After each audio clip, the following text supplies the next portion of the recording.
আজি মই গৈছোঁ মোৰ ফ্ৰেণ্ড জ্যোতিস্মিতাৰ ঘৰত।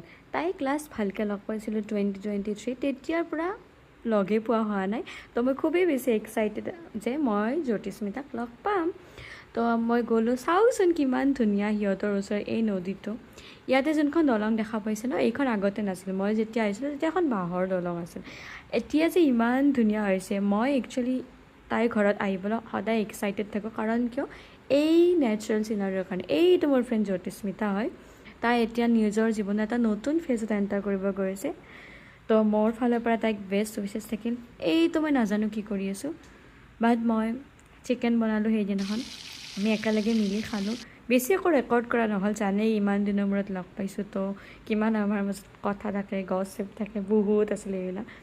বাট তাইৰ ঘৰত চবতকৈ বেষ্ট পাৰ্ট কি জানে, উঠিয়ে ইমান ধুনীয়া নেচাৰেল পৰিৱেশ দেখা পায়। বাই দ্য ৱে সেইদিনা আমি কচু খাইছিলোঁ। তাইৰ ঘৰ হৈছে চাহ বাগানৰ মাজত। ৰাতিপুৱা উঠি আপুনি চাহ বাগান দেখা পাব, কিমান বেছি ভাল লগা, মই মানে শব্দৰে বুজাব নোৱাৰোঁ। পুখুৰী আছে সিহঁতৰ ঘৰত আৰু বেলেগ কিবা কিবি, মুঠতে মই যে ৰেকৰ্ড কৰি কৰি ভাগৰি গৈছোঁ, কিমান কৰিম। বাট ইমান ধুনীয়া হয়, মই যদি সদায় থাকিব পাৰিম। বাট তাৰপিছত মোৰ একো ৰেকৰ্ড কৰা নহ'ল মই বাছ ঘৰলৈ ঘূৰি আহিলোঁ। অহাৰ দিনা এইখন বৰষুণ।